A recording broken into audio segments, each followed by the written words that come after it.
Know the person you're talking to, gauge their, their temperament, their tone, how they carry themselves, their character.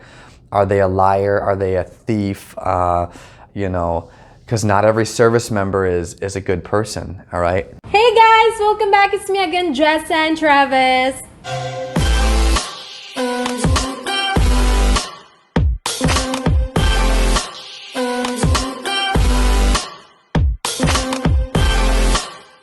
Hindi tayo doon eh! Hey everybody, welcome back to the channel. Thank you for coming back. Thank you for 11,000 subscribers. That is mind-blowing. So me and Jessa really appreciate your support. But today I have an interesting video for you, and a lot of times this comes in the form of a question, and it is, so you want to date a military guy, right? You want them to wear a uniform. And I'm talking about a real one, right? Not a scammer, and a ton of videos on if you're really talking to a military guy. But I want to go into more or less how to date a military guy and how to approach it if that is your choice. And I'm gonna speak on my experiences and of course me and Jessa's shared experiences and other experiences that I've come across from mentoring past sailors. So ladies and gentlemen, if you wanna date a military member of any branch, proceed with caution because it is a lot of work for both you and the service member. It is not something that you're gonna do easily. It comes with a lot of sacrifice and a lot of work. I guess that's the easiest way to put it. It's a lot of work. So just to get right into it, let's just start off with your understanding of what you're getting into. So I'm gonna speak on my behalf. I am a military member. I've been in the Navy for 13 years, married once, divorced once, and I am back engaged. But I can tell you that first things first is you have to understand what you're getting involved in. So when you're getting involved in with a military service member, whether they're Navy, Army, Marine Corps, Air Force, whatever it might be, okay? Their job is going to take priority and it sucks to say it that way, but their job takes priority.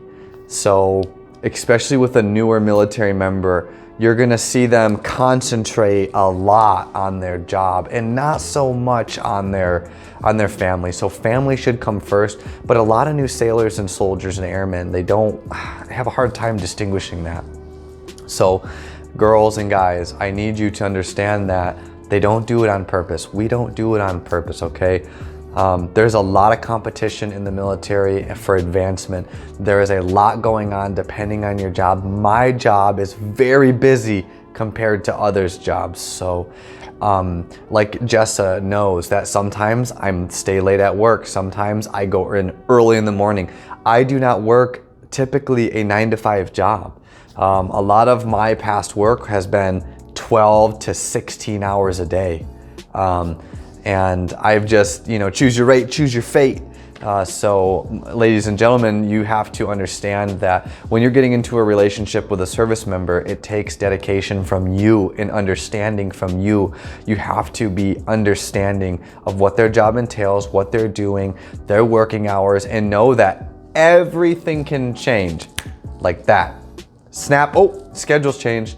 Now I'm working nights, now I'm working days, now I'm working mids, now I'm working a 3-2-2-3 schedule, now I'm working a 5-2. So it is very fluid, like water, right? Everything changes very quickly. So I would say, please, if you're going to go into it, understand what you're diving into. Getting into a military relationship, it's not easy. It's not easy at all. It's actually probably one of the most difficult things you'll ever do. And I applaud all of you that are currently with a military member because I'm telling you right from my heart, you are that service member's rock, okay? Jessa, I try to make it known, but she may not know that she is my rock. If she has a bad day, that can affect my day, especially if she's projecting that negative energy on me. Now, I try to separate work and personal life, right?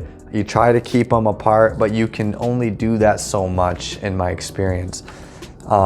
So just know that your actions and your little comments and words and stuff, they do go a long way with your service member. So if Jessa wakes up and tells me, hey, I hope you slept good, I miss you, can't wait to hear your voice, like everyone wants to wake up to that. That's awesome. Help me have a good day. But it can go really different. She could wake up and not message me at all, right? Will that affect my day? Probably not too much, but I'm probably gonna be thinking about it, you know, like, oh, she didn't really message me that much. Guess she wasn't really thinking about me, right? We gotta remember, even in an LDR, especially when you're with a service member, I'm very busy, but I always think about you. But if it's not going both ways, you're gonna have a problem, okay? So just understand what you're getting into. The second thing is kind of gonna roll into what we were just talking about, words of affirmation, I guess you could call it.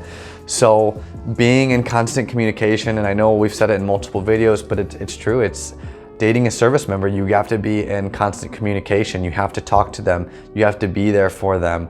And they need to be there for you. But ladies and gentlemen, you have to understand, we have a very different job.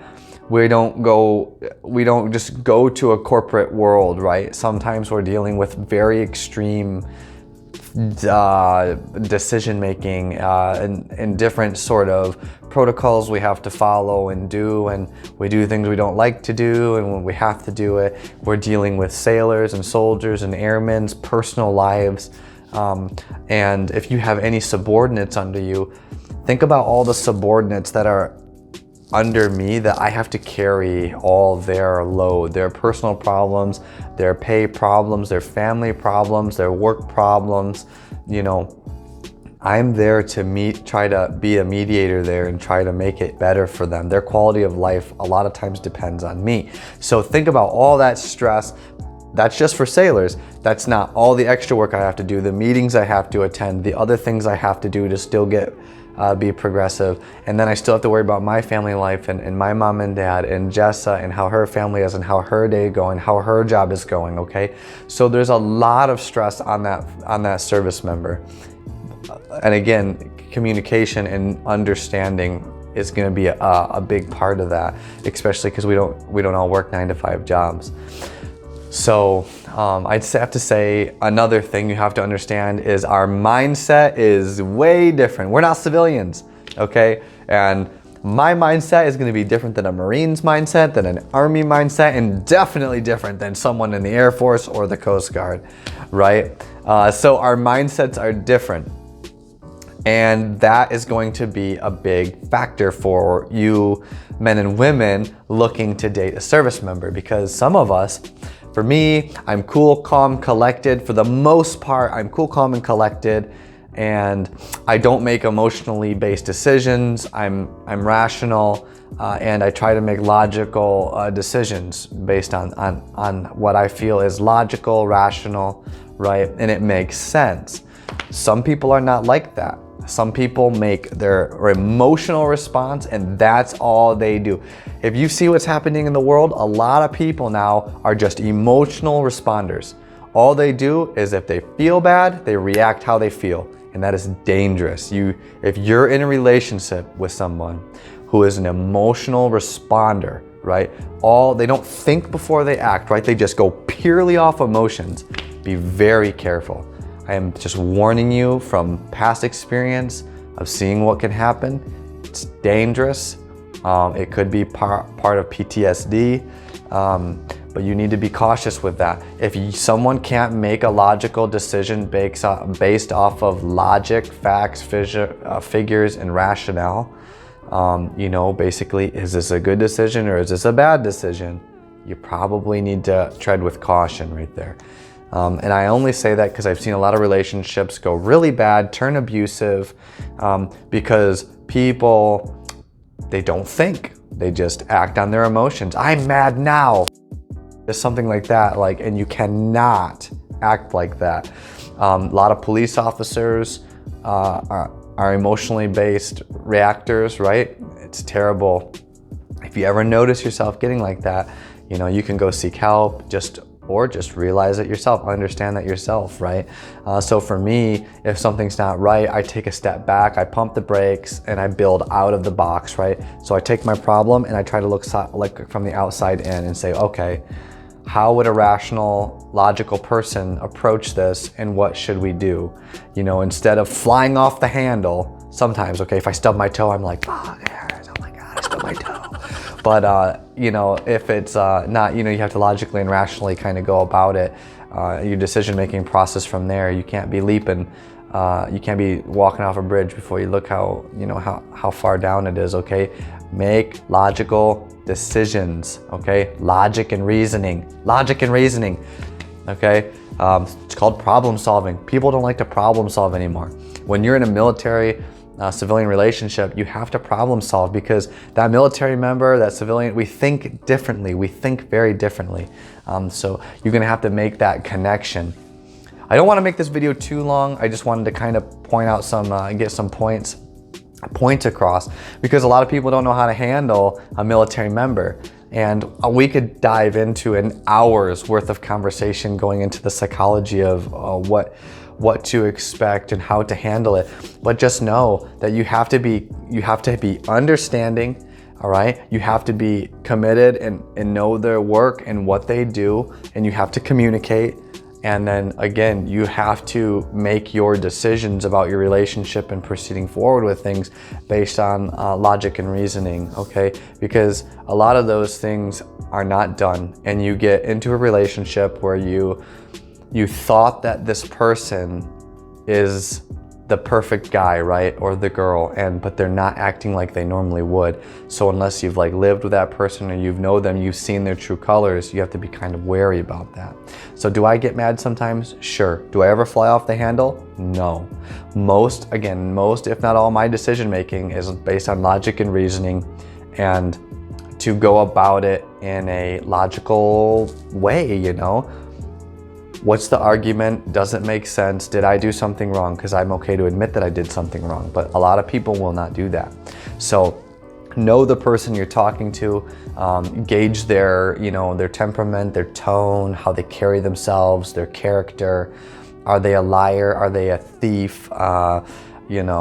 Because not every service member is a good person, all right? Same with the civilians, not every civilian's a good person.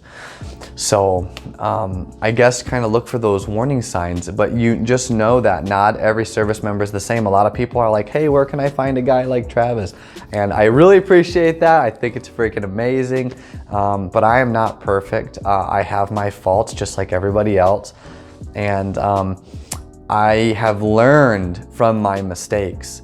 So I try to be logical and use deductive reasoning and problem solving when I go forward with things, because I've noticed, I would say a very high percentage of people who I know have had failed relationships multiple time and time again, are because they only react off of pure emotion. They don't think, they just react, right? If we are reacting, that means that we are just immediately getting into it. If we're acting, that means we've thought about it. If we're reacting, that means it was already too late, and then you're trying to catch back up to whatever action, which creates an equal opposite reaction, right?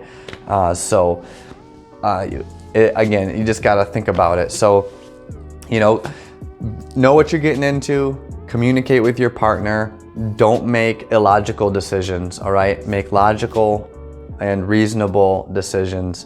And don't make decisions because you're angry. Careful what you say. Words matter. Everything you say matters.